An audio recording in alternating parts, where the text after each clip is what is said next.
Walaupun bukan kita yang drive, kereta tetap boleh dilindungi. Kadang-kadang, kita dengar orang kata, jangan bagi orang lain drive, nanti apa-apa jadi tak boleh claim insurans. Tak semestinya macam tu. Anda masih boleh claim walaupun pemandu tidak dinamakan. Cuma akan ada bayaran tambahan.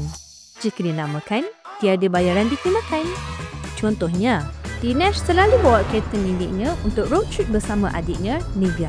Pada suatu malam, semasa Nivea ambil alih pemanduan, ada kereta lain terbabas dan melanggar kereta milik Dinesh.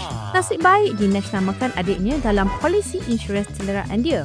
Kereta terus ditunda ke bengkel dan semuanya ditanggung syarikat insurans. Kerana insurans kenderaan Zurich, Dinesh bukan sahaja dilindungi, tetapi juga memberi ketenangan fikiran setiap kali di jalan raya. Drive dengan yakin seperti Dinesh. Pastikan kenderaan anda sentiasa dilindungi, tidak kira apa jua keadaan.